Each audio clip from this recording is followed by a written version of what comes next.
Muy bien, muy buenas tardes. Vamos a empezar entonces con la sesión de esta semana y les voy a platicar un poco sobre esta línea de investigación que hemos venido trabajando en el equipo y que surge desde más o menos 2020 fueron las primeras, de hecho probablemente 2019 que fueron las primeras veces que empezamos a trabajar con esta línea y que surge de una idea muy simple, ¿no? Que es, sabemos que las personas con diabetes no son un monolito, sobre todo si comparamos la diabetes tipo uno y la tipo 2.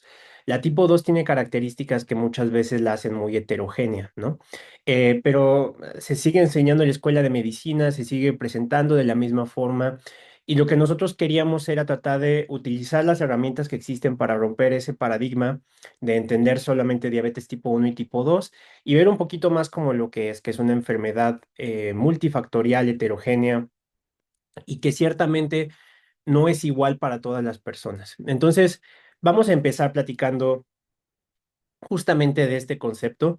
Cualquier persona que haya visto a un paciente o uno o más pacientes con diabetes en la clínica sabrá identificar que las personas con diabetes tienen muchísima heterogeneidad, ¿no?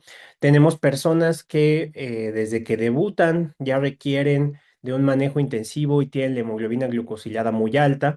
Y también hay personas que a pesar de que no están tratadas, a pesar de que no tienen una dieta estricta, a pesar de que no hacen mucha actividad física, logran un control glucémico rápido, ¿no? Entonces, esto nos ha llevado a pensar que la diabetes en realidad es sumamente heterogénea.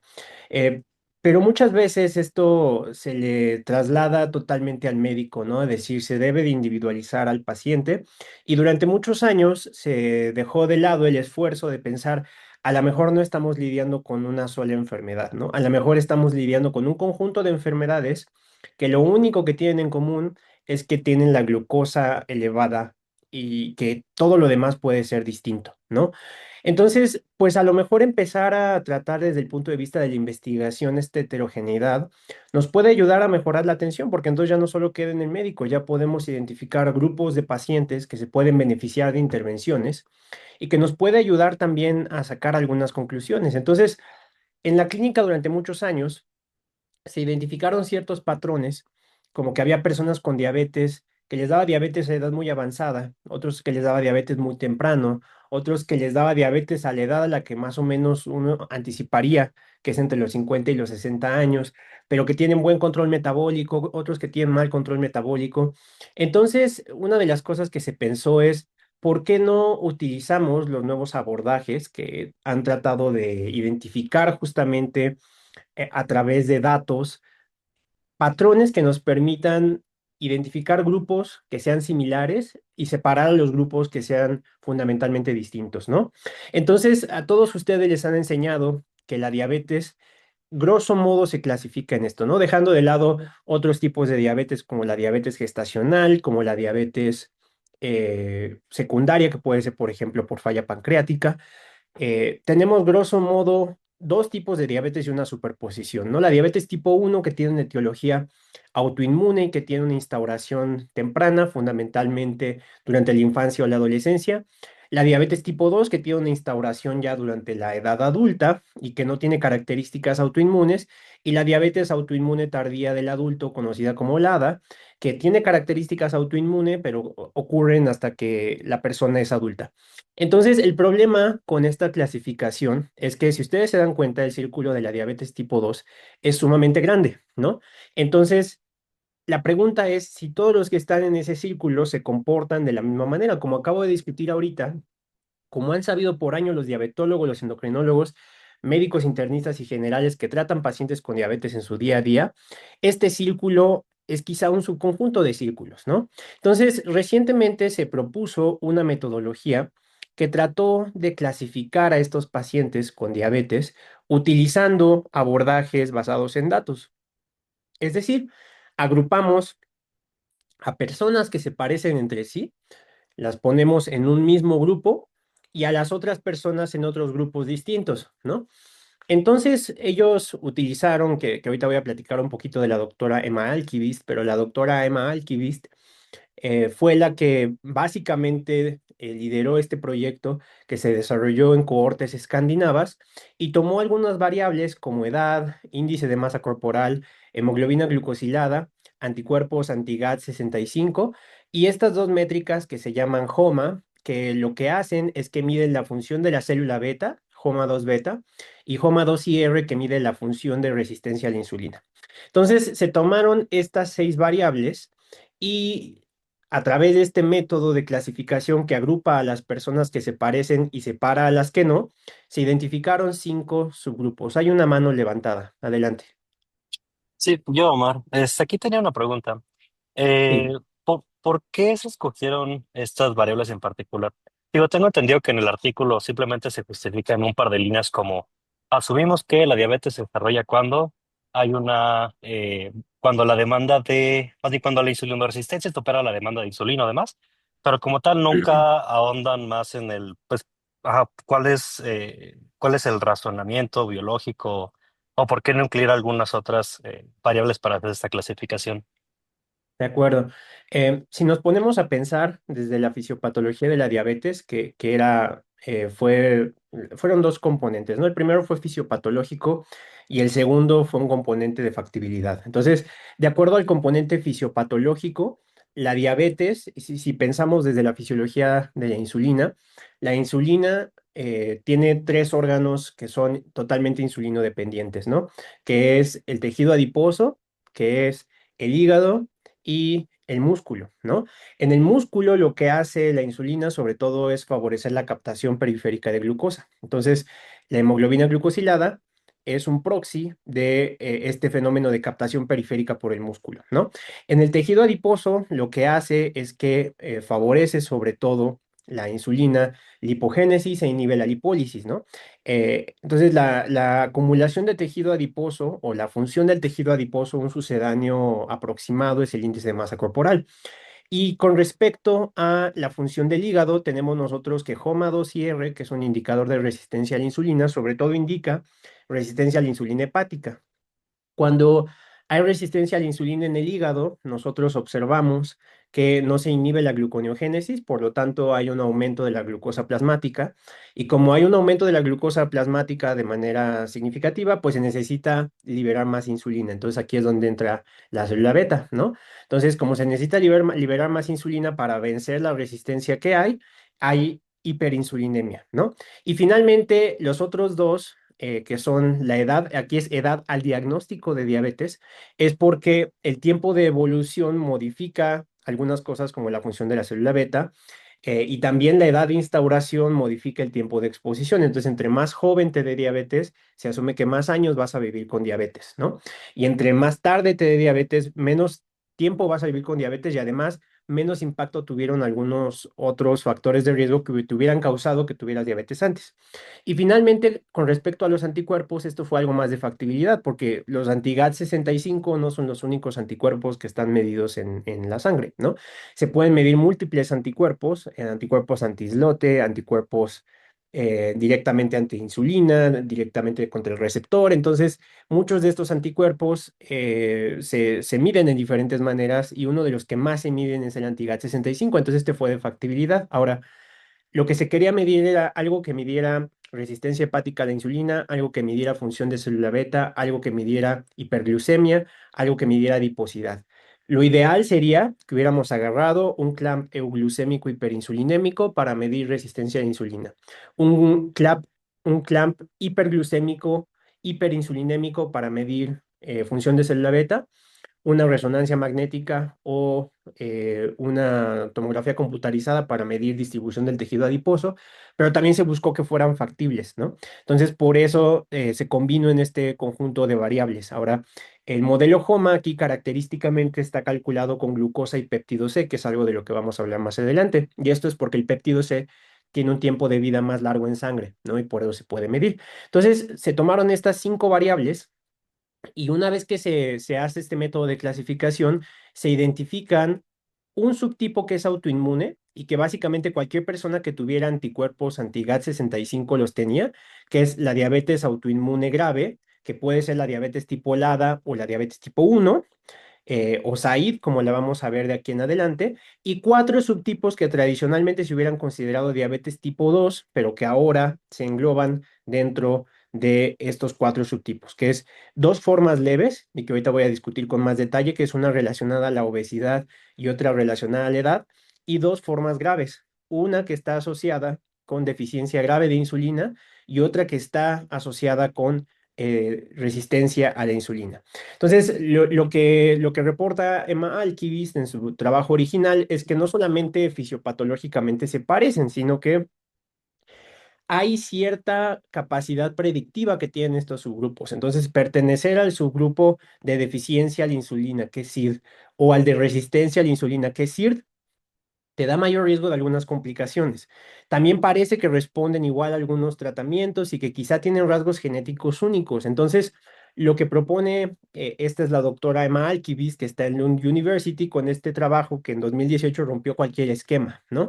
Básicamente propone que si nosotros usamos estas seis variables que ahorita discutimos, nosotros podemos empezar a identificar estos subgrupos. Y entonces esto causó muchísimo revuelo. Por un lado están los estadísticos que decían, no, yo creo que es mejor que uses las variables por separado y que los clínicos sigan identificando a los pacientes de acuerdo a su intuición. Y por otro lado, muchos diabetólogos y muchos investigadores dijeron, esto era lo que nosotros ya habíamos visto durante toda la vida, ¿no? Y lo está confirmando. Entonces, por un lado, muchas personas, incluyendo nuestro grupo, eh, se emocionan mucho con esta noción y dicen, al fin están tratando de darle nombre a esto que hemos estado haciendo en la clínica durante mucho tiempo, ¿no? Ponerle nombre a estos tipos o a estos fenotipos de pacientes con diabetes que estamos viendo. Entonces voy a hablar brevemente de cada subtipo, nada más para que los conozcan y queden claros. Hay tres diabetes que están en el espectro grave, es decir, diabetes que tienen características clínicas de gravedad. La primera es la diabetes autoinmune, cuya principal característica es que tienen autoanticuerpos. Los que Emma Alkivist propone son los anti-GADA 65. Sin embargo, hay otros anticuerpos como los anti-islote, los anti-insulina, los antígeno tipo 2 de islote, los NT8A, y todos estos tienen que estar al menos uno positivo para que se considere diabetes autoinmune. Pero como todos sabemos, en la diabetes tipo 1 y en la diabetes tipo LADA, también existe una secreción baja de insulina porque se empieza a depletar la función de la célula beta. Entonces, el HOMA2 beta, que es el indicador que se obtiene con glucosa y péptido C, va a salir bajo y la hemoglobina glucosilada va a salir alta.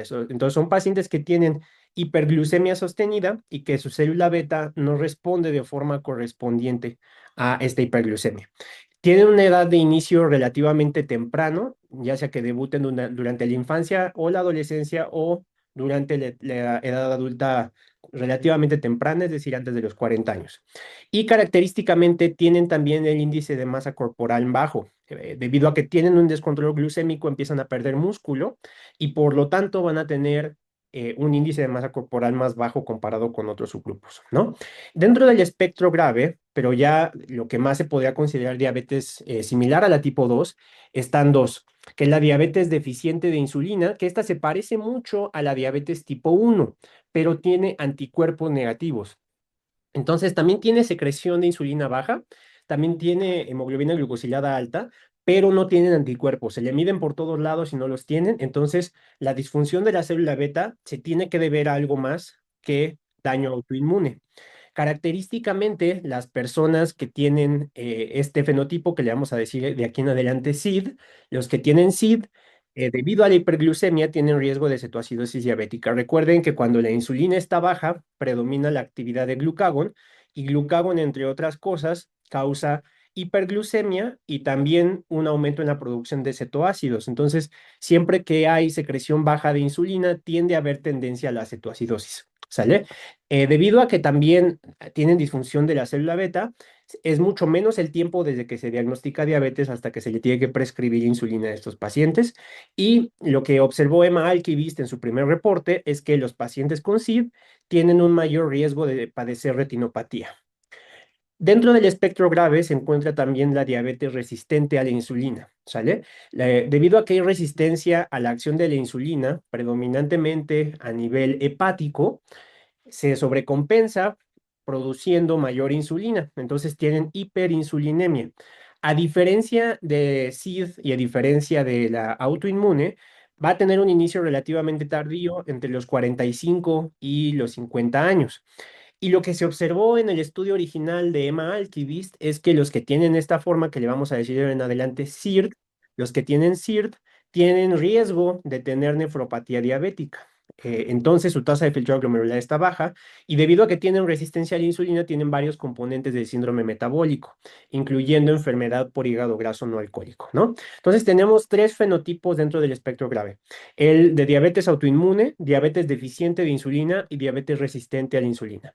Y existen dos diabetes que entran dentro del espectro leve y que aquí característicamente lo que más influye es la edad de diagnóstico. Entonces tenemos la diabetes relacionada a la obesidad, que de aquí en adelante le vamos a decir MOD. MOD característicamente se da en personas antes de los 40 años. Entonces, a esto se le considera inicio temprano. Cuando la diabetes ocurre antes de los 40, le llamamos inicio temprano. Y entonces no es que la causa sea la obesidad, sino que lo único que se detecta en estos pacientes es un IMC elevado y que también acumulan tejido adiposo a nivel del abdomen, lo que se llama obesidad visceral. Entonces, tampoco es que tengan un IMC más alto, por ejemplo, que los que tienen resistencia a la insulina, simplemente que tienen una diabetes leve, la hemoglobina glucosilada no está tan alta, y lo único que se puede detectar es que la obesidad es lo que predomina, ¿sale? Y el último tipo de diabetes que está en el espectro leve es la diabetes relacionada a la edad. Característicamente, esta se diagnostica después de los 60 años, ¿no? Y todos hemos visto al menos un caso de MARD, que es como le voy a decir de ahora en adelante, en nuestra vida, que es el clásico abuelito o abuelita que nosotros tenemos, que le diagnostican diabetes y que tiene una diabetes tan leve que ni toma medicamento en muchos casos y que incluso dice, pues unos me han dicho que tengo y otros me han dicho que no tengo, ¿no? Entonces tienen una forma muy leve de diabetes y un riesgo bajo de complicaciones como retinopatía, como daño renal, como neuropatía, ¿no? Vamos a ver ahorita que no de todas las complicaciones, pero en general tiene un riesgo relativamente más bajo, ¿sale? Entonces aquí está una tabla que resume lo que les acabo de comentar. Entonces dentro del espectro leve tenemos MOD, que es la diabetes asociada a la obesidad, y MARD, que es la diabetes relacionada a la edad. Dentro del espectro grave tenemos la diabetes autoinmune, que es SAID, la diabetes por deficiencia de insulina que no tiene rasgos autoinmunes, como la SID, y la diabetes por resistencia a la insulina, que es SIRD. De estas, SAID antes sería tipo LADA o tipo 1, de acuerdo a la clasificación previa, y MOD, MARD, SIRD y SID entrarían dentro de lo que se considera diabetes tipo 2. Entonces, cuando yo leí este paper, yo lo leí en 2018, me acuerdo, me voló la cabeza, ¿no? Y yo dije, esto, yo rotaba por endocrinología y mi tutor era el doctor Carlos Aguilar, y yo veía a los pacientes con diabetes y muchas de las cosas que yo veía decía es que así es, ¿no? Justo esto que están describiendo es como hemos visto a los pacientes en la clínica cuando tienen formas no monogénicas de diabetes, diabetes no secundaria, lo que se llama diabetes tipo 2 de manera tradicional, que siempre dicen que no tiene una causa aparente, ¿no? Esta clasificación nueva parece que la cubre, ¿no? Entonces, una de las cosas que yo quería hacer era, quiero llevar esto a México, ¿no? Y que lo podamos ver aquí. Y pues yo le insistía a todas las personas con las que trabajaba que debíamos encontrar una forma, ¿no? Y no, no había como ningún consenso. Y la principal razón era por estas métricas que se llaman HOMA, ¿no? Me decían, no podemos utilizar los HOMA que ellos usan porque en México no es frecuente medir el péptido C. Medimos péptido C casi siempre nada más a los AID, pero no les medimos péptido C a todos los pacientes. Entonces, ¿de qué forma vamos nosotros a eh, poder hacer esta clasificación si nosotros no tenemos las mediciones adecuadas? Entonces, yo me puse a pensar, ¿qué podemos hacer al respecto, ¿no? Entonces, el modelo HOMA, como les dije, requiere mediciones de péptidos C y de glucosa. Sin embargo, aquellos que están familiarizados con el modelo HOMA saben que además de usar péptido C, podemos sustituir este péptido C con insulina. El problema es que la insulina tiene una vida media más baja en la sangre, ¿no? Esto quiere decir que los niveles de insulina que tiene alguien en la sangre no siempre reflejan la función de su célula beta. Entonces, esto nos va a dar alta variabilidad. Es decir, si yo le mido a un paciente un HOMA con péptido C y luego un HOMA con insulina, no me va a dar el mismo resultado, ¿no? Entonces, simplemente cambiarlo y tratar de hacer lo mismo no nos daría los mismos resultados y no sería comparable usar un modelo con insulina o un modelo HOMA con péptido C. Entonces, ese es un problema. El segundo problema es que es muy raro que tengamos bases de datos en México o que de forma clínica se midan anticuerpos, ni siquiera los más frecuentes, que son los anti-GAT65. Entonces, para diagnosticar formas autoinmunes de diabetes, es muy difícil que nosotros podamos contar con este marcador, ¿no? Entonces esto ya nos crea otro problema. Ya no solamente no podemos usar el HOMA original, tampoco podemos usar los anticuerpos. Y luego, otra cosa que podríamos hacer es usar el HOMA nuevo y simplemente usar los centroides, que es básicamente el, qué valor tiene cada una de nuestras variables para poder clasificarse dentro de los subgrupos que desarrolló la doctora Emma Alkivist. Entonces, el problema es que si yo utilizo sustitutos como HOMA con insulina, estos centroides no son comparables. Entonces, voy a estar comparando peras con manzanas y no voy a estar clasificando a los pacientes bien. A lo mejor razonablemente logro algo que sea similar, pero no voy a llegar a la misma conclusión. Entonces, pues yo estaba un poco como triste, ¿no? Porque yo dije, ¿cómo vamos a poder nosotros reproducir esta clasificación si no lo logramos, ¿no?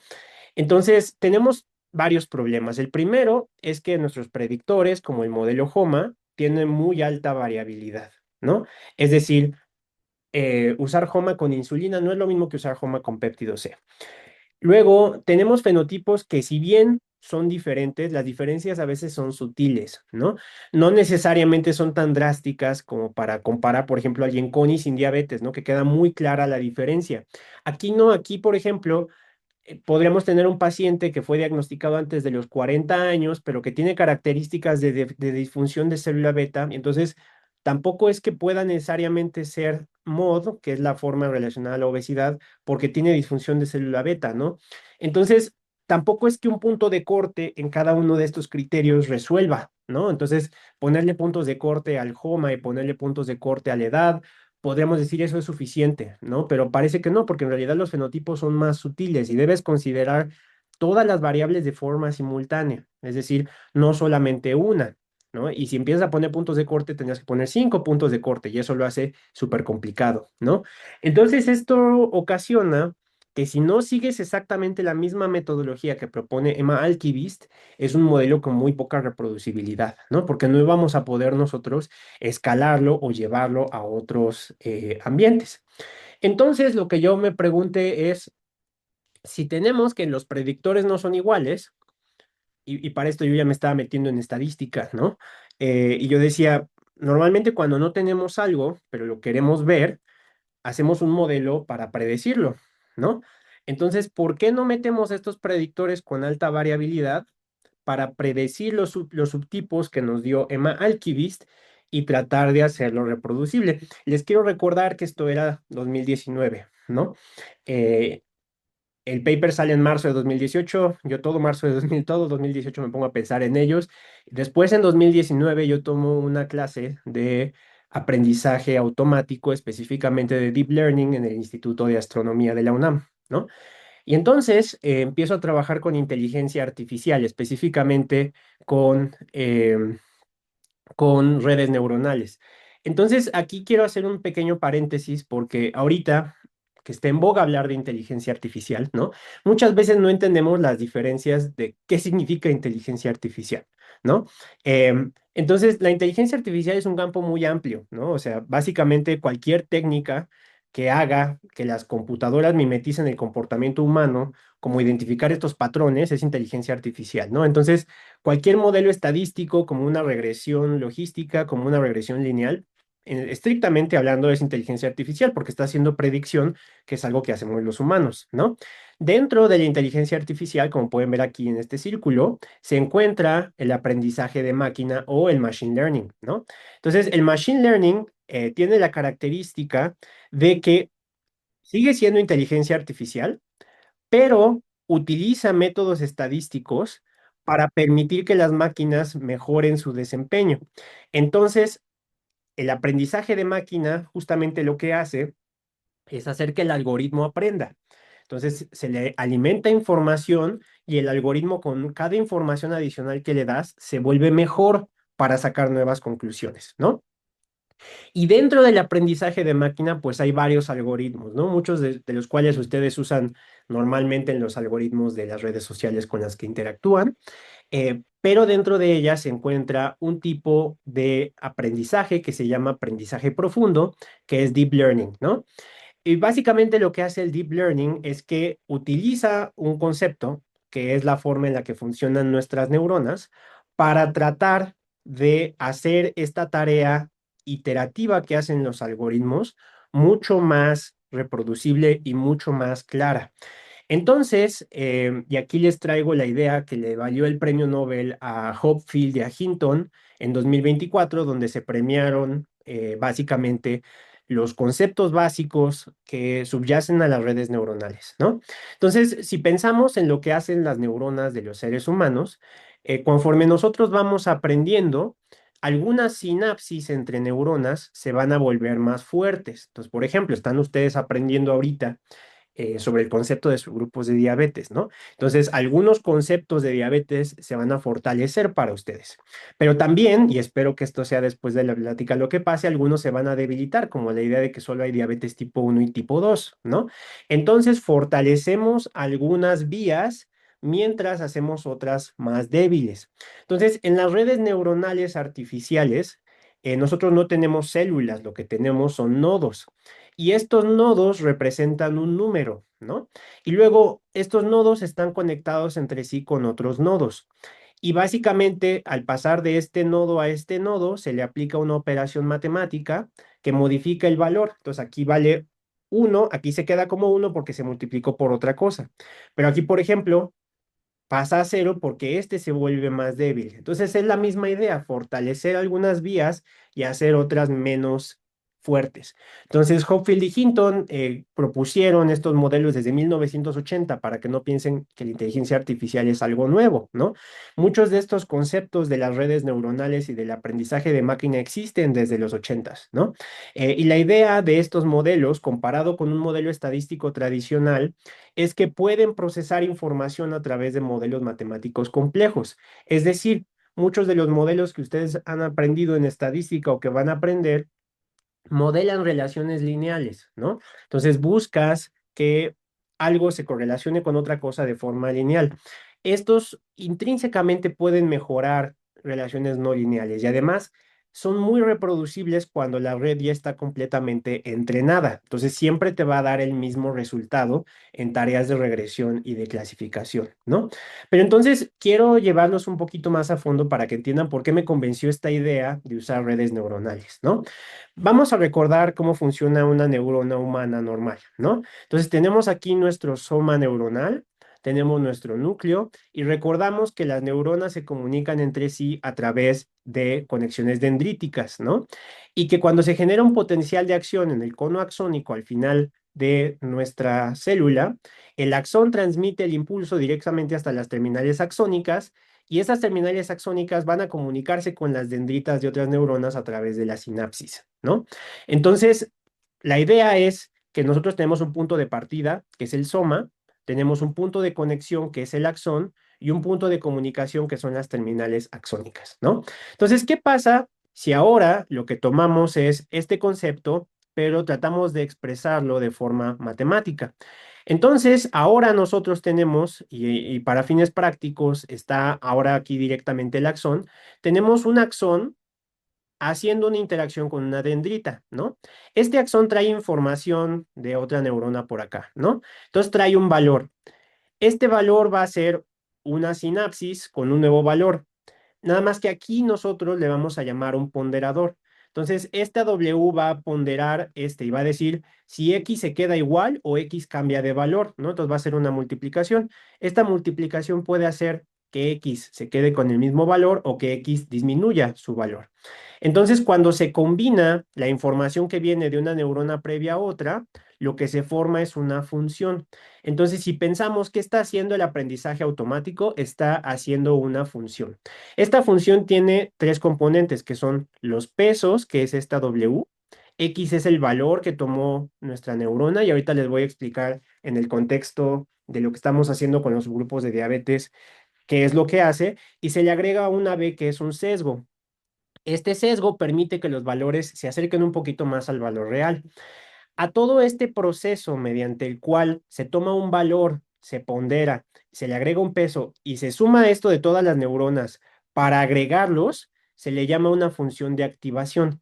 Entonces, en las redes neuronales se toman valores de múltiples neuronas que se ponderan con una función de activación. Esta función de activación es la que permite que se tomen todos los valores de cada una de las neuronas y se mapeen a un desenlace. Este desenlace va a ser el axón de salida, que básicamente sería el que nos da ya sea una predicción de un valor. Entonces, por ejemplo, si ustedes están utilizando una red neuronal que reconozca su cara, ¿no? Está tomando los diferentes píxeles de su cara, los está procesando con una función y la conclusión es clasificar como la cara de tal persona, ¿no? Si es mi cara, como la cara de Omar, ¿no? Entonces, básicamente lo que están haciendo estos modelos de inteligencia artificial no es inteligencia, es un proceso de clasificación, ¿no? Están tomando los elementos, que en este caso serían los píxeles, si fuera una cara, los procesan mediante una función matemática y lo que te arrojan es pertenece o no pertenece, ¿sale?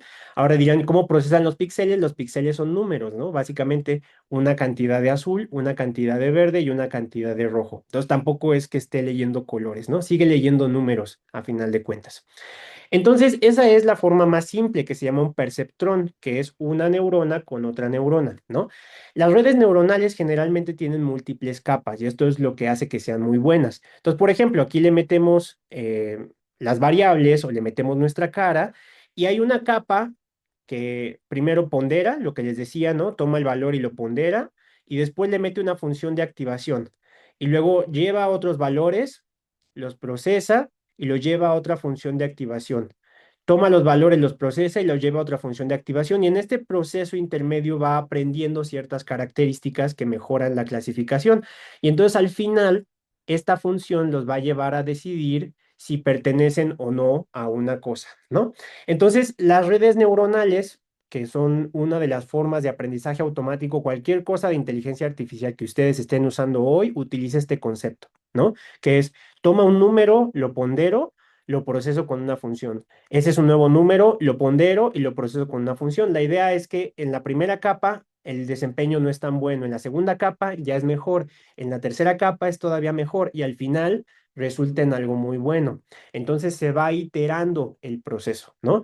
Va mejorando a lo largo del tiempo. Entonces aquí está una visualización de Three Blue, One Brown, que básicamente toma, por ejemplo, este doodle, que bueno, los humanos identificamos como un número 2 y lo que está procesando la red neuronal son 784 píxeles, ¿no? Entonces entran todos los valores de los píxeles, se ponderan, acá están nuestras capas ocultas, y después pasan a la primera capa, después se procesan a la segunda capa, y toda esta información, como pueden ver, se activan diferentes neuronas, porque cada neurona lleva una característica de este número, por ejemplo, las curvas, la cantidad de blanco, la cantidad de negro, y esto últimamente lleva a concluir que es un número 2.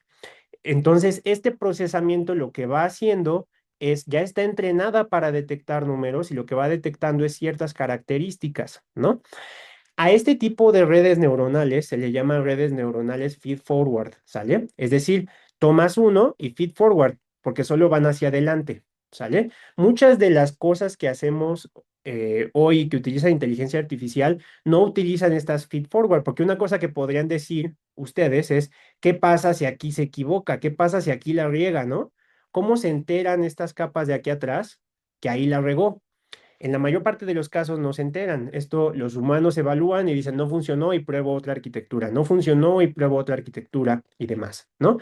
Entonces, los ganadores del premio Nobel demostraron que esto que ustedes están viendo aquí, cuando tratamos de entender qué está pasando aquí adentro, se ve más o menos como lo que nosotros tenemos aquí. Hay una pregunta en el chat que dice si el número de capas o iteraciones se debe especificar de antemano. Sí, tú partes de un número inicial de variables que tú metes, tú decides cuántas capas hay dentro y lo que vas viendo es probando diferentes arquitecturas, ¿no? Decides una, dos, tres capas, cada capa tiene tantas neuronas, cada capa tiene ciertas capacidades, por eso es tan tardado, ¿no? Porque tú propones una arquitectura y ves si funciona, y si no, tienes que probar otra, y si no, otra, y si no, otra. Y no es que sea artesanal, hay ciertos criterios que te permiten decidir cuál es la mejor capa para que funcione, ¿no? Cuando vemos cómo ocurre esto, vean, por ejemplo, aquí, esta red está entrenada para reconocer letras, ¿no? Y entonces le meten esto, que si nosotros nos ponemos creativos, parece una J, ¿no? Entonces tú metes este input y lo que está pasando con esas neuronas, porque cada neurona tiene un peso, es que va a haber estas montañas y estos valles, donde las que tienen mayor peso van a generar valles, esto se le llama una superficie o un nivel de energía, y entonces el punto óptimo de predicción es en realidad un valle. Este punto donde llega, por ejemplo, esta bolita, la tiro y se empieza a mover, y en este punto donde se aloja y dicen, ah, eso es una J, ¿no? Entonces realmente lo que buscan estos modelos para decir este es el valor, es el punto, una vez que activas las neuronas, que lleva menor energía para que se activen, ¿no? Es decir, que requiere la menor cantidad de procesamiento, ¿nada? Entonces, menciona que si cada capa es una copia de la anterior, no, cada capa es independiente, ¿no? Y de hecho, cada capa hace algo distinto. Cuando estás clasificando imágenes, por ejemplo, una capa puede detectar formas, otra capa puede detectar colores, otra capa puede detectar sombras, otra capa puede detectar formas, ¿no? Entonces, aquí, por ejemplo, estos valles, pues bueno, no por nada le dieron el premio Nobel a Hopfield, porque Hopfield le llamó la forma en la que aprenden estos modelos es a través de memoria asociativa, ¿no? Y es la forma en la que nosotros también llevamos a cabo nuestra memoria. Metemos algo dentro de nuestra memoria y vemos más o menos dónde enclava y dónde queda. Donde queda es lo que es más compatible con lo que nosotros vivimos, ¿no? Pero ahorita lo aterrizo con diabetes, solo les estoy explicando un poquito cómo funciona, ¿sale? Entonces, los tipos más frecuentes de redes neuronales está el perceptrón, que es el más simple, que es, tengo mis variables, los proceso por una función y me da un resultado. Entonces, por ejemplo, la regresión lineal o la regresión logística son perceptrones, ¿sale? Porque simplemente tomo variables, las proceso con una función y me da un resultado. Entonces, es un perceptrón simple. Ahora, las redes más complejas como esta que les estoy mostrando se llaman feed forward, es decir, solo van hacia adelante y tienen lo que se llaman capas ocultas. Tú decides cuántas capas ocultas y cuántas capas y cuántas neuronas tiene cada una de estas capas, ¿no? Y existen, por ejemplo, los modelos que utiliza ChatGPT son recurrentes, en donde sí existe un feedback de regreso, ¿no? Donde primero se va hacia adelante, algo aquí evalúa si está bien o no, que a veces es un mismo modelo, ¿no? Y se regresa y se modifican los pesos para hacerlo mejor. Por eso, si ustedes utilizan ChatGPT, utilizan Cloud, utilizan Gemini y guardan su historial, cada vez se va volviendo mejor la red para contestarles, ¿no? O para aprender de ustedes, porque va reforzando de forma recurrente su aprendizaje. Y están estas que son las redes convolucionales, que son las que se usan para detectar imágenes o las que se usan en radiología para identificar, por ejemplo, cuando se daña, cuando se tiene cáncer de mama o cuando se tiene alguna lesión en el cerebro y se quiere identificar. Lo que va haciendo cada uno de estos se llama convolución, porque primero va descomponiendo la imagen en sus componentes más individuales, las va procesando y una vez que ya hizo una descomposición completa de la imagen, lo mete a una red feed forward, ¿no? Entonces, primero hace un procesamiento de la imagen, la hace convoluciones y después lleva a cabo la tarea de clasificación, ¿sale? Entonces, las redes convolucionales y las redes recurrentes son las más populares por muchas razones. Y la principal razón es porque funcionan, debido a que no siempre se sabe qué está pasando aquí, a pesar de que ya lo describieron los ganadores del premio Nobel como este proceso de valles, no se entiende por completo qué pasa aquí, solo se entiende que funciona, ¿no? Eh, y las recurrentes sabemos que van mejorando su desempeño con el tiempo, pero entonces siempre nos enseñan redes neuronales como esta, que es feed forward, ¿no? Estas no son recurrentes, estas no son convolucionales, estas simplemente ven hacia adelante. Son las formas más simples de una red neuronal. Entonces, ¿por qué no se usan tanto? ¿Por qué seguimos usando más las redes convolucionales? Que por cierto, las redes neuronales convolucionales y las recurrentes requieren muchísimo más poder computacional. No es fácil implementarlos, por eso solo los pueden hacer estas empresas que tienen muchísimos servidores y muchísima memoria, ¿no? Porque no es fácil hacer todo este procesamiento. Entonces, lo interesante, sí, ahorita comento lo de los métodos supervisados y no supervisados. Em, lo interesante es que las feed forward son las más simples y las que realmente nosotros como investigadores podemos ajustar, ¿no? Y entonces, cuando a mí me explicaron esto del Instituto de Astronomía, yo dije, bueno, yo no quiero evaluar imágenes de astronomía para detectar cuásares o para detectar estrellas, ¿no? O supernovas. Yo lo que quiero es a lo mejor una red simple que pueda lidiar con este problema de alta variabilidad. Entonces, tengo variables que tienen una alta varianza, pero necesito ajustar un modelo que sea simple y computacionalmente eficiente.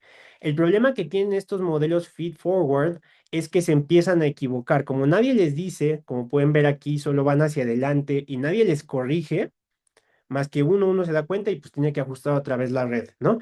Y el problema es que uno diría, pues ¿cuántas redes tienes que ajustar? Pues muchísimas, ¿no? Y esto se puede volver un proceso de nunca acabar y a lo mejor nunca logras una buena red. Entonces estas redes simples son las que menos se usan, ¿sale? Porque tenían el problema de la alta varianza. No pueden evaluarse de manera correcta. Entonces, esto causó durante mucho tiempo que se prefirieran métodos más sencillos que no usan redes neuronales para estas tareas, ¿no? Regresión logística, regresión lineal, regresión de Cox. Hasta que a un científico austriaco se le ocurrió, si tenemos alta varianza, ¿por qué no hacemos una normalización por capas? ¿Sale? Y entonces se proponen las redes neuronales autonormalizables o SNNN. Entonces, normalmente cuando uno ajusta estas redes, y esto es práctica estándar, ¿no? Uno normaliza las variables. Entonces, estas variables que metes aquí al principio están normalizadas y se empiezan a procesar, ¿no? Vean aquí qué pasa cuando no normalizo y podemos ver más ruido, ¿no? Se ve muchísimo más ruido, mucha variabilidad comparado con cuando normalizo. Cuando normalizo me da resultados que están mucho más bien estructurados, ¿no? La forma en la que se normaliza generalmente es que se le pone una, aquí dice media uno, pero es media cero y desviación estándar uno, ¿no? Entonces, esto hace que la media siempre caiga en cero y las variaciones siempre se pongan en desviación estándar de uno. Entonces, los promedios siempre van a ser cero, las desviaciones estándar siempre van a ser uno. El problema es que conforme se empiezan a procesar estos valores, muchas veces esa normalización en las redes que no son autonormalizables se perdía. Entonces, no importa que tú normalizaras al principio, al final iba a resultar así, ¿sale? Entonces, con las redes neuronales autonormalizables, lo que se propuso es que la función de activación se llama CELU. No los voy a agotar con por qué esta forma matemática funciona, pero lo que hace esta forma matemática es que normaliza los valores en cada capa. Y entonces esto resulta en predicciones de baja varianza y con mucha más homogeneidad. Cuando yo leí sobre esto, yo dije, esta puede ser la solución, porque el problema es, ya tenemos modelos simples que son los feed forward, ¿no? No voy a usar convolucionales, no voy a usar recurrentes, voy a usar un feed forward. Tengo variables con alta varianza que si normalizo y utilizo una feed forward normal, me va a resultar igual o peor que una regresión logística. Pero si se va normalizando en cada capa, voy a lograr que me dé predicciones con baja varianza. Entonces, ahorita les explico eso qué significa, ¿no? Entonces, este doctor, que es el doctor Gunther Klambauer, de la Universidad Johannes Kepler en Linz, básicamente propone esta arquitectura de las redes neuronales que viene a salvar a las redes feed-forward, ¿no? Y que de hecho en una de las plataformas de Machine Learning que se llama Kaggle, empezaron a usar las arquitecturas autonormalizables y les iba mejor que a las convolucionales y a las recurrentes, utilizando menos recursos computacionales. Si se preguntan por qué no se usan tanto, es porque el problema de estas redes neuronales autonormalizables es que a veces no pueden manejar el tipo de datos para las que se usan estas tareas, entonces se sigue usando convolucionales y recurrentes. Pero para tareas simples puede resultar como un modelo mucho más eficiente que utilizar muchos modelos de aprendizaje automático o de regresión normal, ¿no? Entonces aquí podemos ver cuando se usa una normalización simple, vean la cantidad de ruido que hay y vean lo que pasa cuando se usa las redes que normalizan por capa. Se logra una normalización por capa muchísimo más estrecha, ¿no? Entonces, esto resulta en predicciones mucho más específicas. Hay una pregunta que dice, entonces, ¿lo que se normaliza es la activación de cada nodo en cada capa? Sí. cada nodo se va normalizando y cada capa lo va logrando. Y entonces no importa qué aplicación le hagas o qué cambio le hagas, va mejorando. En este caso, normalizar se refiere solo a escalar datos. Sí, solamente escalar datos. Lo interesante es que es muy difícil preservar ese escalamiento a lo largo de varias capas, ¿no? Normalmente solo se logra preservar en una y después ya se dispara y no se mantienen las medias ni las desviaciones estándar. Entonces, este fue un detour un poco técnico, pero era necesario para que les ayudara a entender cuál fue mi idea, ¿no? Entonces, la idea es, y esta, por cierto, esta imagen me ayudó a hacer la Gemini, nada más para que sepan que usar inteligencia artificial no es malo siempre que uno la supervise, ¿no? Entonces aquí tenemos nuestros data inputs, son las 5 variables, en este caso quité a GAT65 porque en realidad la prevalencia de diabetes tipo 1 en México no es lo suficientemente alta como para que nos preocupemos por muchos casos. Y entonces la idea es, voy a tomar una base donde yo pueda ajustar los subgrupos originales utilizando la metodología de ArcGIS, ¿no? Entonces, ajusto en esa base los modelos originales de ArcGIS y logro la reproducción de su modelo a través de la metodología que se llama K-medias. Entonces, me saldrían mis 4 subgrupos, porque recuerden que no tengo anticuerpos, entonces no podría yo calcular los subgrupos de diabetes. Y entonces voy a tener 4 subgrupos de diabetes: SID, SIRD, MOD y MAD. Y ahora estos subgrupos los voy a meter a una red neuronal. Y lo que voy a hacer es que la red neuronal aprenda a clasificarlos, pero con variables diferentes, variables que yo tenga disponibles, ¿no? Entonces hice el modelo de Alkivist y ahora mi red neuronal las clasifica utilizando redes neuronales autonormalizables, pero utilizando variables distintas, ¿no? Y entonces ajusté 4 modelos. Uno que fue una prueba de concepto, que es usar las mismas variables de Alkivist y ver si lo logra hacer bien, ¿no? Porque si sí, entonces debería de ser casi de 100% la concordancia, ¿no? Después, sustituir el modelo HOMA por insulina. Después, sustituir el modelo HOMA por insulina y la glucosa por hemoglobina glucosilada. Y después, ¿por qué no? Hacer un modelo que ni siquiera use ni insulina ni péptido C, que utilice otras mediciones y que logre hacer alguna clasificación. Entonces, la lógica que yo estaba siguiendo es, voy a hacer el modelo de Alkivist en la forma en que ella lo propuso, pero voy a entrenar un modelo para que lo haga reproducible. Entonces, que lo pueda hacer con cualquier otra cantidad de variables utilizando redes neuronales autonormalizables, de tal forma que pueda tener un bajo error de predicción. Sinceramente, cuando yo hice esto, una parte de mí dudaba muchísimo de que fuera a funcionar, ¿no? Porque estaba combinando campos que normalmente no se combinan. Estoy haciendo redes neuronales en un campo donde normalmente no se usan porque muchos me cuestionaban, ¿por qué no usas clasificación simple? Y yo les decía, tenemos alta variabilidad, entonces vamos a tener mucho error, no vamos a lograr buena clasificación y entonces de nada va a servir porque vamos a estar siguiendo sin estar seguros de los fenotipos, ¿no? Y entonces, después de mucho trabajo sale este artículo en 2020 que toma esta idea y la reproduce. Pregunta Fermín si el modelo 3 sustituye glucosa por A y C, entonces no se mete HOMA como input, sino insulina y AIC por separado. No, sí se mete glucosa aparte.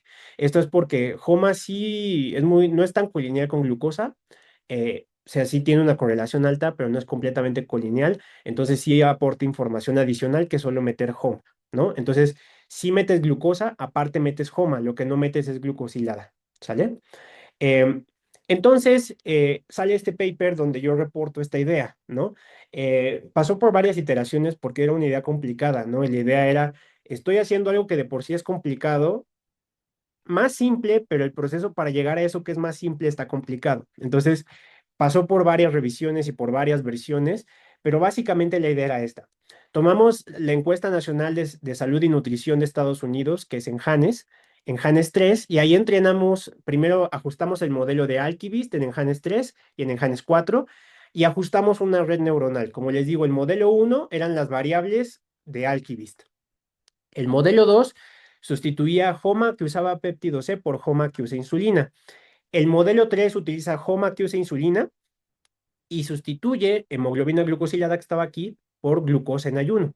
Y el modelo 4 ni siquiera usa el modelo HOMA, ¿no? Utiliza una ecuación de resistencia a la insulina que igual hice en mi doctorado, que se llama METS-IR, otra que el doctor Neftalí y un servidor hicimos, que es para adiposidad visceral, que se llama METS-BF, ¿no? Entonces ese ya era un poquito más experimental, que yo decía, ¿qué tanto puedo llevarla más allá, ¿no? Podría no usar ni siquiera insulina y pues bueno, vamos a ver que más adelante ya ni siquiera estoy usando valores de resistencia a la insulina y sigue funcionando, ¿no?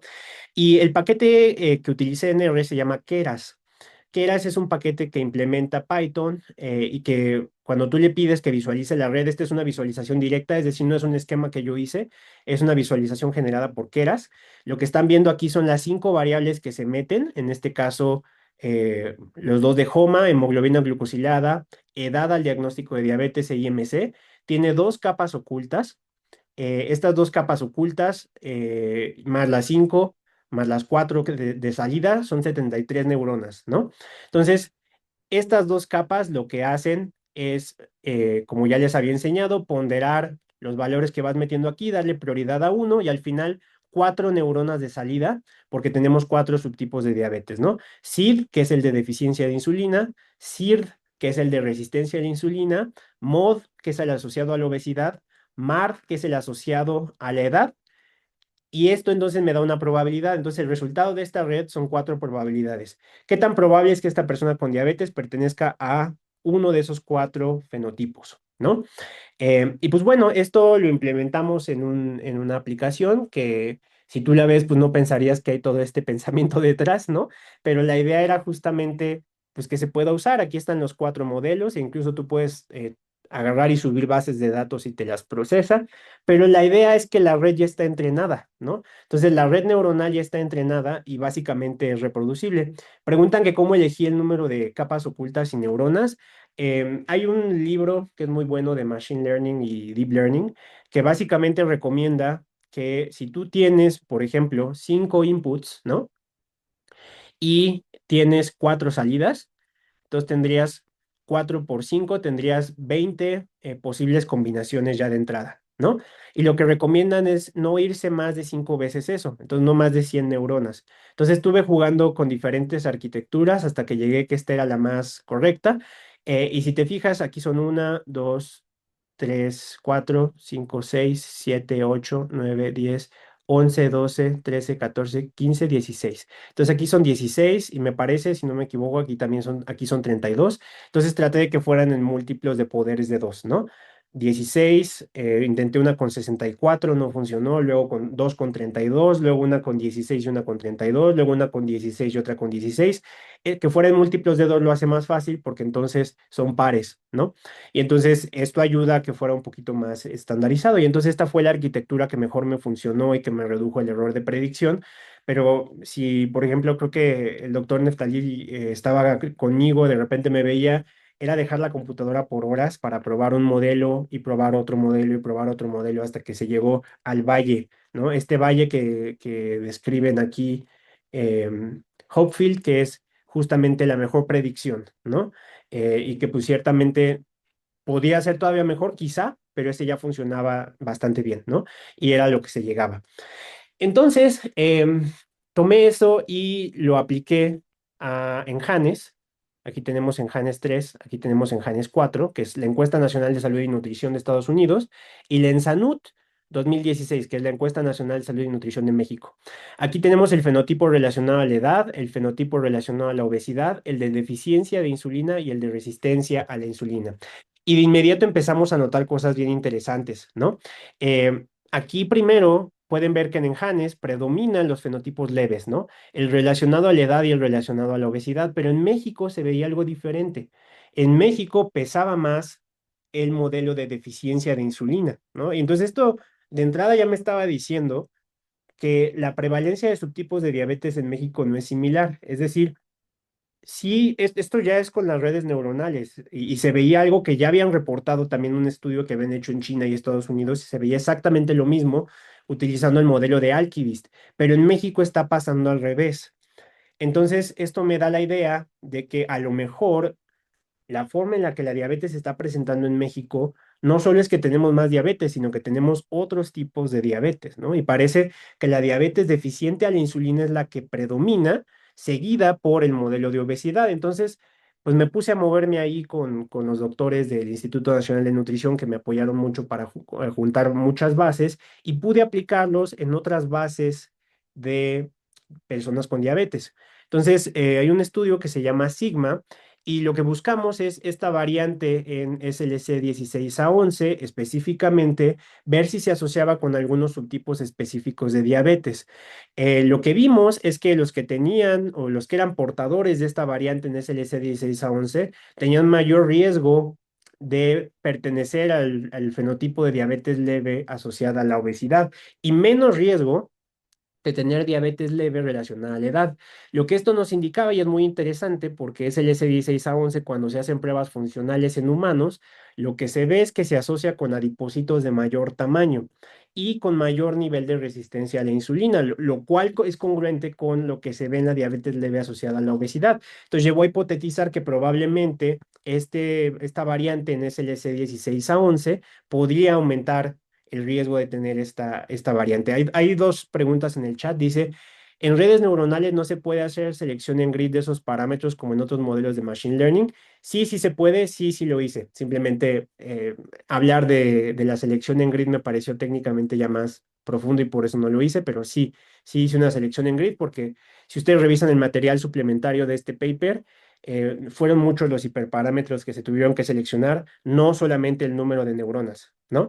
Entonces, no era tan necesario solamente seleccionar neuronas, está algo que se le llama learning rate, el dropout rate, los inicializadores, los optimizadores, qué tanto de alpha dropout rate se le aplica. Entonces, sí, se tuvieron que seleccionar muchos hiperparámetros y sorpresivamente sí lo hice con la compu PC, ¿no? Entonces, se tardó mucho más de lo que uno querría. Y también hay un comentario de Neftalí que dice una consideración de los algoritmos que utilizan a los subgrupos clasificados en GNTs basados en K-medias es que hay dos suposiciones. La dinámica de los subgrupos es estática, pensando que los subgrupos no cambian en el tiempo, y la dinámica es replicable entre Estados Unidos y México. Y pregunta, por lo tanto, ¿no crees que se deba replicar el mismo marco de trabajo en México y generar una red local? Sí, sería lo ideal, pero pues no tenemos suficientes mediciones de péptidos C para hacerlo, ¿no? Y ahorita hablo un poquito de esos cambios en el tiempo, ¿no? Entonces, como les decía, lo pudimos aplicar hasta a esta base genética, también demostrando que puede servir para descubrimiento genético esta metodología que estoy implementando, ¿no? Y que podemos identificar diferencias con una sola variante que, bueno, Juan Pablo está haciendo esto a la N potencia, ¿no? Y voy a hablar un poquito más de eso más adelante, pero puede servir también para descubrimiento genético, ¿no? Esta es otra de las cosas interesantes. Y tomé una cohorte de sujetos que tenían... em, eran libres de diabetes, todos no tenían diabetes al inicio y se les seguía en el tiempo y 331 casos desarrollaban diabetes. Y entonces traté de investigar cómo era la incidencia de estos subgrupos en población mexicana, ¿no? Entonces lo interesante es que el subgrupo más incidente es el relacionado a la obesidad. Esto contrasta con el más prevalente, que el más prevalente es el deficiente de insulina, ¿no? Esto lo que indica es que de entrada está habiendo transición fenotípica. Entonces, si hay más incidencia de relación a la obesidad, entonces algunos de estos casos tienen que pasar a después ser deficientes de insulina. Entonces, ustedes se preguntarán por qué armé cuatro modelos, ¿no? Y cuando uno lo presenta, suena que ya lo tenía todo pensado, ¿no? Pero en realidad, yo originalmente solo hice el modelo uno y el modelo 2. Y lo que empecé a darme cuenta es que cada base tenía requisitos específicos. Por ejemplo, esta base de casos incidentes no tenía hemoglobina glucosilada. Entonces, por eso creé el modelo 3, ¿no? El modelo 3 no tiene hemoglobina glucosilada y entonces dije, vamos a ver si funciona. Y funcionó, ¿no? Después, como lo que quería era ver estas transiciones, y ahorita voy a hablar un poco de los factores de riesgo, pero solo para cerrar esto de por qué los modelos, utilicé datos de CAIPADI. Y CAIPADI, que es un centro de atención de pacientes con diabetes con menos de 5 años de diagnóstico en el Instituto Nacional de Nutrición, no se mide insulina. Entonces, eso me llevó a decir, bueno, ahora tengo que hacer un modelo que no use insulina. Entonces me di cuenta que estos modelos eran flexibles y básicamente se pueden adaptar a cualquier base de datos y te dan resultados que son bastante reproducibles, ¿no? Entonces, ese fue más bien un eureka posterior. Yo me di cuenta que nosotros podíamos empezar a hacer estas variaciones por base de datos y básicamente aplicarla a cualquier base de datos que nosotros quisiéramos, ¿no? Entonces, lo que encontramos aquí es muy interesante y muy reportado en la literatura. La diabetes relacionada a la edad tiene como factores de riesgo tener resistencia leve a la insulina, ya tener un poco de disminución de la función de célula beta Un IMC bajo, lo más importante es edad avanzada, pero algo que ya se ha reportado en adultos mayores es que el uso de estatinas aumenta el riesgo de progresión a diabetes relacionada a la edad, junto con niveles bajos de actividad física que se correlacionan con sarcopenia. Entonces, esta diabetes relacionada a la edad, pues parece que tiene mucho que ver con función muscular porque las estatinas causan daño muscular por su propio mecanismo de acción y esto también se ha asociado con un mayor riesgo de diabetes, ¿no? En la diabetes relacionada a la edad, resistencia leve a la insulina, función de célula beta inapropiadamente baja, es decir, aunque tienen resistencia, no tienen hiperinsulinemia y esto condiciona un mayor riesgo de tener diabetes relacionada a la obesidad. Y esto empata mucho con los hallazgos genéticos que ahorita está haciendo Juan Pablo, ¿no? Que parece que algunas variantes asociadas a disfunción de célula beta también se asocian con el fenotipo relacionado a la obesidad. Tener menos de 40 años y tener síndrome metabólico te aumenta el riesgo de que si no tienes diabetes, te dé este tipo de diabetes. Tener resistencia a la insulina, hiperinsulinemia, síndrome metabólico y edad avanzada, principales factores de riesgo para que te dé diabetes resistente a la insulina. Y en deficiencia de insulina, lo más importante es la función de célula beta baja. Ahora, lo que quiero que vean es que solamente de los 300 casos, 6.3% debutaron como deficientes de insulina. Esto es muy interesante porque es el tipo más frecuente en salud. ¿Por qué tenemos nosotros una incidencia tan baja? Pues bueno, lo que vimos en Caipadi, y que parece muy interesante, es que cuando tú agarras personas de la comunidad, donde de nuevo la mayoría tenían deficiencia de insulina, y les tratas de controlar su diabetes, los fenotipos transicionan a lo largo del tiempo y la mayoría de estos casos de deficiencia de insulina pasan a ser casos relacionados a la obesidad. Es decir, esto es congruente, lo que vemos de este lado, con lo que vimos en la incidencia. La mayoría de las personas en México deberían tener diabetes relacionadas a la obesidad, pero muy probablemente algo, ya sea nuestra dinámica ambiental o exposición ambiental o nuestra dinámica genética, está influenciando que algunos de estos casos relacionados a la obesidad desarrollen deficiencia acelerada, ¿no? Entonces, primero, y esto lo comentó Neftalí en el chat, los subtipos de diabetes son dinámicos y el estado del paciente se modifique con intervenciones que cambien su estado metabólico. Entonces, no es que tú pertenezcas a un subgrupo y así te quedes, sino que son más bien dinámicos y nos sirven en el momento para atender al paciente, ¿no? Pero tampoco es que si ya tienes deficiencia de insulina sea totalmente irreversible y eso es algo muy interesante, ¿no? La mayor parte de los casos con deficiencia a la insulina revierten a fenotipos más leves que están relacionados a la edad y a la obesidad. Esto sugiere que en México los casos que debutan con formas leves de diabetes, debido a algunos factores estructurales, se deterioran a formas más graves, ¿no? Y esta era una hipótesis, yo recuerdo cuando la comenté con Neftalí en su momento, el siguiente paso lógico era estudiarlo, ¿no? Y entonces lo que les voy a presentar ahora son dos trabajos del doctor Neftalí. El primero es en Estados Unidos, donde aplicamos de nuevo estas redes neuronales, pero ahora en Janes para estudiar cómo han cambiado a lo largo del tiempo. Y entonces se sabía y todos los estudios epidemiológicos decían que la diabetes en Estados Unidos ha aumentado. Pero lo interesante es que ha aumentado sobre todo a expensas del fenotipo de obesidad que es MOD y el fenotipo relacionado a la edad que es MARD. Es decir, el aumento de la diabetes en Estados Unidos se debe sobre todo a fenotipos leves, ¿no? Y los fenotipos graves se mantuvieron estables o solo con aumentos bastante leves, ¿no? El contraste es este trabajo que publicó el doctor Antonio Villa del Instituto Nacional de Cardiología y nuestro colaborador en Lancet Regional Health, estudiando a la Sensanut de forma secuencial del 2016 al 2022. Lo que encuentra el doctor Neftali es que en México el aumento de la prevalencia no se debe a fenotipos leves, sino se debe a fenotipos graves de diabetes. El 43% de los casos de diabetes en México tienen deficiencia de insulina. Esto contrasta de nuevo, y quiero hacerlo muy enfático, con la incidencia, porque la incidencia fue bajísima, fue de 6.3% la incidencia acumulada, pero la prevalencia es de 43%, ¿no? Y cuando se trata de encontrar qué factores se asocian con esta prevalencia alta de SID, primero se ve que SID se agrupa sobre todo en el sur de México, mientras que los fenotipos leves relacionados a la edad se agrupan sobre todo en el norte del país. Esto significa que los fenotipos que tienen quizá más influencia europea o caucásica en el norte tienen formas más leves de diabetes, mientras que los que están en el sur tienen formas más graves de diabetes. Cuando se buscan algunos factores que se asocian con esto, se encuentra que el índice de rezago social, que es un indicador de desigualdad, se asocia con SID. Entonces, podríamos hipotetizar que muchos pacientes en México debutan con formas relacionadas a la obesidad, pero debido a que no se les da una adecuada atención de su diabetes ni un adecuado tratamiento, progresan a desarrollar glucotoxicidad. Esta glucotoxicidad causa disfunción de la célula beta y por lo tanto un fenotipo de deficiencia de insulina. Además, el doctor Neftali encontró que hablar una lengua indígena, que generalmente es un proxy para decir que efectivamente tienes ancestría indígena, se asoció con mayor probabilidad de tener formas de deficiencia de insulina y menor probabilidad de tener formas relacionadas a la edad.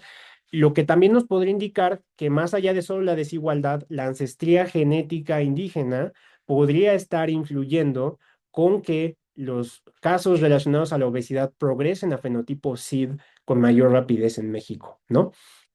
Después, algo que queríamos ver es que ya logramos reproducir epidemiológicamente lo que hizo la doctora Emma Alkivist con estos modelos de inteligencia artificial. El doctor Neftali ya logró utilizarlos para describir la epidemiología en Estados Unidos y en México de estos subtipos. Entonces, lo que queremos ver ahora es el riesgo de complicaciones y específicamente la primera causa de muerte por diabetes en México es la enfermedad cardiovascular fatal, ¿no? Entonces, este es un trabajo dirigido por el doctor Jerónimo Pérez Alonso Espinosa, donde lo que tratamos de ver es si estos subgrupos de diabetes tienen un riesgo diferencial de enfermedad cardiovascular fatal y si nos pueden servir para mejorar la predicción de la enfermedad cardiovascular.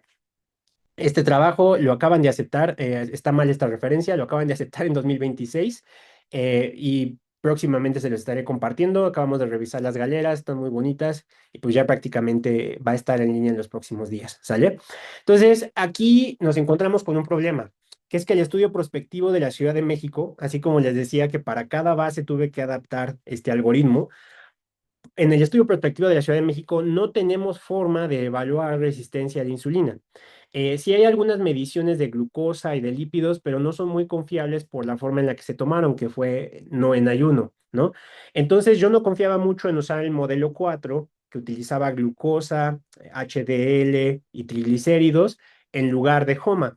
Entonces lo que pensé es, voy a llevar el modelo al límite, voy a ajustar un nuevo modelo de inteligencia artificial para que lo pueda usar Jerónimo, pero ahora voy a meter presión arterial y voy a meter el índice cintura-estatura sustituyendo a los modelos de HOMA, ¿no? Y entonces de nuevo hice la red neuronal autonormalizada con tres capas ocultas. Aquí está un poco más de lo que preguntabas, Fermín, que son algunos otros hiperparámetros. Una capa densa de 32 unidades con un inicializador normal LeCun, una capa alfa dropout con tasa de 0.2, una capa densa de 4 unidades con activación softmax y lo entrené con Keras en R utilizando un optimizador Adam. De nuevo, lo ajusté en Enhanes 3 y lo validé en Enhanes 4, ¿no? Y cuando ustedes corren Keras, esto es lo que se ve en R, ¿no? La tasa de pérdida te dice cómo se va equivocando cada vez menos el modelo a lo largo de 20 entrenamientos y cómo cada vez más va mejorando la tasa de clasificación, ¿no? Y entonces pueden ver aquí, al principio era de 75% y después acaba en casi 98%, ¿no? Y entonces, estas redes, cuando las comparas con solo usar lo que hubiera hecho Emma Alkivist, que alcanza una accuracy de 77%, utilizar las redes neuronales lo mantiene entre 92 y 93%, ¿no? Te da mucho mejor concordancia y esto entonces nos indica que podemos usar el modelo aún sin variables de resistencia a la insulina y fue algo que incluso los revisores de Lancet nos preguntaron si lo habíamos hecho bien, que si estaba bien, les demostramos, aquí están las distribuciones, los que tienen resistencia a la insulina tienen HOMA 2 beta alto, indicando hiperinsulinemia, tienen HOMA 2 IR alto, los que tienen deficiencia de insulina tienen HOMA beta más bajo, o sea, los fenotipos se mantenían, ¿no? Y cuando veía la sensibilidad y la especificidad era variable, para algunos a lo mejor tenían menos sensibilidad y menos especificidad, pero en general para todas más del 85% de capacidad de clasificación, lo cual pues es sumamente bueno considerando que no utilizan nada de resistencia a la insulina, ¿no? Y que puedes seguir el modelo. Ahora, dice, si el modelo se ajustó y se validó en Enhanes, ¿cómo se puede saber que tiene la misma precisión? No se puede, en efecto no se puede, pero en Hanes 4, en Hanes 3 se usó como cohorte de derivación y en Hanes 4 como de validación. Ahora, cabe destacar que no somos aliens, ¿no? Los mexicanos, entonces tampoco es que tengamos características metabólicas y genéticas que sean sustancialmente distintos. Un HOMA con resistencia en Estados Unidos es un HOMA con resistencia en México, ¿no? Entonces, a menos que asumamos que los subgrupos de diabetes tienen dinámicas distintas étnico-específicas en México, es muy probable que ese modelo que funciona bien en la cohorte de validación funcione bien en México, ¿no? No hay razón para pensarlo y de hecho cuando ves las características clínicas, pues se comprueba, ¿no? Y esto fue algo que también Jerónimo exploró y comprobó, que es que en realidad las características clínicas pues se mantienen estables, ¿no? Y una vez que ya este modelo quedó listo, lo aplicó Jerónimo en la Corte Prospectiva de la Ciudad de México y lo que se observó es que el fenotipo relacionado a la edad que está aquí en verde es el que tiene mayor riesgo de mortalidad cardiovascular. Entonces, es un fenotipo leve con respecto a las características de diabetes, pero tiene alto riesgo cardiovascular, ¿no? Y eso es algo interesante. Y luego está el fenotipo relacionado a deficiencia de insulina, que conlleva un mayor riesgo también de enfermedad cardiovascular. Algo interesante es que la propia herramienta SCORE-2 Diabetes, que es un puntaje de riesgo para ver a los pacientes con diabetes y su riesgo cardiovascular, ya veía estas tendencias, ¿no? El riesgo más alto es para la diabetes relacionada a la edad, seguida de la diabetes con resistencia a la insulina, ¿no? Entonces, se cumple un poco lo que se veía en esta predicción. Em, Hay una pregunta en el chat, dice, ¿el incremento de fenotipos leves en Estados Unidos contra fenotipos graves en México no orientaría a pensar que efectivamente sí se puede hablar de diferencias poblacionales, si bien no enormes, lo suficientemente importantes para tener en cuenta? Sí, pero no en cuanto a que el algoritmo funcione o no, simplemente que la fisiopatología de la diabetes en México es distinta, ¿no? O la forma en la que se presentan. Esto no te llevaría a pensar que el algoritmo no funciona, porque el algoritmo solo clasifica a los individuos basados en similitud, no basados en variabilidad étnica de las mediciones. Entonces, los que son SIR de aquí, si los comparo con SIR en Estados Unidos, van a tener características similares. ¿Sale? Si esos sí tienen un riesgo diferente étnico específico, es algo que sí podemos estudiar nosotros, ¿no? Entonces tampoco hay una gran preocupación de mi parte por eso, porque lo que estamos estudiando son fenotipos que asumimos la diabetes debería de ser universal, ¿no? Así como todo el tiempo se trató de forma universal cuando era tipo uno tipo 2, ¿por qué no debería de ser universal si tiene los mismos fenotipos, ¿no? Ese es el supuesto. Desde luego se puede retar ese supuesto, pero hasta que no vea evidencia que diga que por alguna razón estos fenotipos son distintos en México, podemos seguir usando los escandinavos, porque para empezar, tendríamos que asumir que los escandinavos aplican en Enhanes y que si aplican en Enhanes, aplican en México. Entonces hay varios saltos de lógica en esto, pero si nos ponemos a pensar que las enfermedades son étnico específicas, ¿por qué parar en diabetes? ¿Por qué no pasar hacia cáncer? ¿Por qué no pasar hacia enfermedad cardiovascular? Y entonces la medicina no podría ser reproducible entre etnicidades, ¿no? Entonces, yo creo que estos fenotipos son informativos, no creo que sean necesariamente los únicos fenotipos, pero al menos nos ayudan a ver ciertas cosas, ¿no? Y el segundo hallazgo que tuvo Jerónimo, después de demostrar que el fenotipo relacionado a la edad y que el fenotipo relacionado a la deficiencia de insulina son los que tienen mayor riesgo cardiovascular, fue tratar de hacer predicción de mortalidad cardiovascular, ¿no? Y entonces aquí tenemos solo usar factores de riesgo. En amarillo se agregaron los subgrupos de diabetes y vemos cómo hay un aumento leve en predicción, ¿no? Y aquí además se le agregó SCORE-2 diabetes y hay otro aumento leve, que aquí utilizando métricas estadísticas se ve que en realidad sí aporta, los subgrupos de diabetes aumentan la predicción comparado con solo usar factores de riesgo y si después metemos SCORE-2 diabetes ya no aumenta tanto, es decir, lo que más está aportando son los subgrupos de diabetes. Los subgrupos de diabetes ayudan a mejorar la predicción de desenlaces cardiovasculares. En el chat pregunta Fermín, estos modelos se hicieron cuando aún no se liberaban los datos de MSPS. ¿Valdría la pena ver si el comportamiento cambia usando glucosa y lípidos? Yo no usaría glucosa y lípidos de MSPS, primero porque se tomaron no en ayuno, entonces podemos calcular las horas de ayuno y ver para quiénes sí funcionan y para quiénes no. Y otra, la forma en la que se almacenaron las muestras causa que tengamos niveles de glucosa tan bajos como 50 miligramos por decilitro. Esos niveles tan bajos de glucosa ocasionan que artificialmente se tengan casi valores nulos de CID, ¿no? Entonces yo no confiaría mucho en los valores lipídicos, sobre todo porque se obtuvieron con la metodología de resonancia magnética no es cuantitativa, entonces no es comparable con una medición en laboratorio por nefelometría. Entonces yo no usaría las variables de laboratorio, lo intentamos con Jerónimo y salían rarísimos los resultados, o sea, no saldrían para nada comparables. Entonces creo que no lo haría y justo dice Jerónimo revisó las mediciones de glucosa en personas con diabetes y están rarísimas, ¿no? Luego dice Neftalí, ¿sería posible replicar un abordaje similar en Sanut? Si bien el trabajo original usó péptido C y anticuerpos GADA65, lo relevante es evaluar estimaciones de resistencia a la insulina y secreción de célula beta. Por lo tanto, se podrían usar estimaciones basadas en insulina y replicar con K-media los subgrupos. Sí, ahí el detalle que yo tengo es que, y siempre me he preguntado esto, es, quien usa insulina, el diabético que se inyecta insulina, sus niveles de insulina no solo reflejan la insulina circulante, sino también la insulina que se inyectan. Entonces, si tú interpretas la medición de insulina en el SANUT como que solo es circulante, sí. Si asumes que parte de eso podría ser insulina que se inyectan, entonces se vuelve más complicado, ¿no? Y por eso, como en Enhanes, yo consideré esa variable, en realidad está contemplado que algunos usan insulina, pero no está contemplado para en Sanut, entonces tendremos ahí que hacer algunas adaptaciones, pero definitivamente se podría, o sea, sería algo que podría hacerse.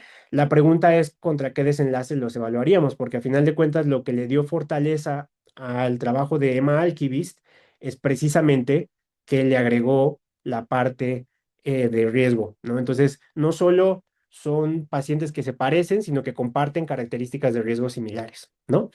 Y pues bueno, ya nada más para terminar, pero no por ello menos importante, Juan Pablo está utilizando esta red neuronal que ajustamos para el trabajo de Jerónimo, aplicándolo en el estudio prospectivo de la Ciudad de México y tratando de entender determinantes genéticos que podrían contribuir a desarrollar ciertos subgrupos de diabetes, ¿no? Entonces, está ajustando eh, está realizando un estudio de asociación completa del genoma en más o menos 25,000 participantes con diabetes, comparados con controles normoglucémicos, y ha encontrado muchas cosas muy interesantes. Específicamente, aquí pueden ver esta visualización es una de las muchas muy buenas que ha hecho, pero que me parece muy padre, que son algunas de las señales genéticas que se comparten entre subgrupos.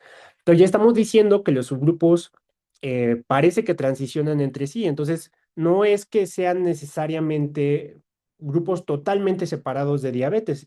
En algunas formas se traslapan, ¿no? Por ejemplo, el deficiente a la insulina relacionado a la obesidad y relacionado a la edad convergen en un gen que se llama KCNQ1, que es un canal de potasio que participa en la secreción de la célula beta. Y específicamente SID parece ser una variante de diabetes predominantemente poligénica. Entonces tiene muchas contribuciones poligénicas que favorecen que se dé este fenotipo de disfunción de la célula beta. MOD también parece tener un perfil, pero con menos poligenicidad. Y de hecho hay algunas variantes específicas que solo son de MOD, pero comparte de nuevo estos alelos de riesgo en genes que tienen que ver o con función de la célula beta o con desarrollo de la célula beta. Entonces, yo he comentado con Juan Pablo, y esto es una hipótesis, desde luego hay que explorarla después con estudios funcionales, pero quizá estas variantes de secretoras de insulina podrían explicar por qué en México se debuta con formas leves de diabetes y después los factores estructurales hacen que no se trate esa diabetes y que por lo tanto se dé una disfunción mucho más rápida de célula beta de la que se observa en otras poblaciones, porque también algo interesante que está demostrando Juan Pablo es que muchas de estas variantes principales son más frecuentes en personas de ascendencia indígena mexicana. Esto significa que son exclusivas de nuestra población y que por lo tanto podrían explicar algunos de los fenómenos que nosotros estamos viendo. Juan Pablo también ya encontró algunas variantes específicas en la diabetes relacionada a la edad, algunas en la diabetes relacionada a la resistencia a la insulina, la deficiencia de insulina y algunas que se comparten. Entre algunos genes de interés que ha encontrado Juan Pablo está, por ejemplo, las variantes en HN1 alfa que se asocian con MODI2 y una predisposición a mayor sensibilidad a las sulfonilureas, variantes en M4CR, que es el receptor de melanocortina, variantes en guanina desaminasa, que tiene que ver mucho con el metabolismo muscular en la diabetes relacionada a la edad y que probablemente explique este fenotipo de sarcopenia, cómo predispone hacia el desarrollo de diabetes, pero también algo muy interesante que ha encontrado Juan Pablo es que hay correlación genética entre los subgrupos. Por ejemplo, MOD y SID sí están muy interconectados genéticamente, lo que quizá podría decir que son dos extremos de un mismo espectro, ¿no? Entonces, que la forma leve sea MOD, pero que si factores estructurales o factores condicionantes étnico específicos se presentan, SID se desarrolla, ¿no? Entonces, desde luego ahorita Juan Pablo sigue trabajando arduamente en este proyecto, pero demuestra cómo esta idea tan simple se puede ir trabajando y se puede ir llevando y avanzando. Y pues bueno, este trabajo ha sido apoyado por la Universidad de Harvard, por el Instituto Nacional de Geriatría, por la Universidad de Oxford. Las tres personas que más han aportado a este proyecto, el doctor Neftalí, el doctor Juan Pablo, el doctor Jerónimo, y todo surge de una idea muy sencilla, ¿no? Y voy a regresar un poco al principio para que lo vean, porque ahí es donde de repente se nos olvida, ya que vemos todos los resultados, decimos, ¿y de dónde vino, no? Vino de una necesidad. Se quería replicar esta idea en nuestra población. No se tenía cómo, no se tenían los medios.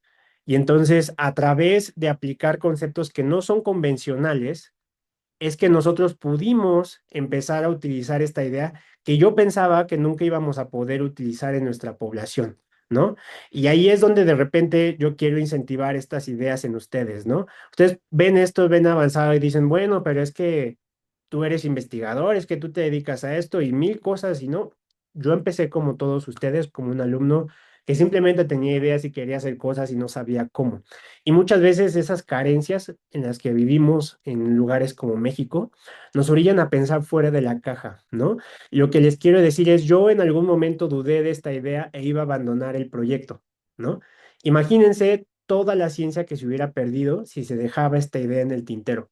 Entonces, muchas veces algo que podría parecer no convencional puede ser exactamente la idea que ustedes necesitan para seguir avanzando. Entonces yo les quiero incentivar con esta plática, decirles, sí son conceptos complejos, sí requirió que se leyera mucho, no salió de la noche a la mañana, pero ha generado una línea que ha definido el trabajo de muchas personas, ¿no? Y que muy probablemente sea de mucho interés para otras. Ahora que nos revisaban los revisores de Lancet con Jerónimo, le comenté a Neftalí, a Carlos, a Jerónimo, uno de los revisores dijeron, este grupo ha cambiado la forma en la que se entiende la diabetes en México, ¿no? Y uno no lo hace por eso, no lo hace por el reconocimiento, pero es muy padre ver que una idea que se pensó en abandonar en el tintero acabe con algo que pueda contribuir. Entonces, esta es una invitación a que si ustedes tienen ideas, crean en ellas, busquen la forma de hacerlas y no porque parezca que no se puede hacer, significa que es imposible de hacer. ¿Sale? Entonces, muchísimas gracias y ahorita con todo gusto continuamos con preguntas y respuestas en caso de que quieran comentar algo más o preguntar algo, pero de antemano les agradezco muchísimo su atención.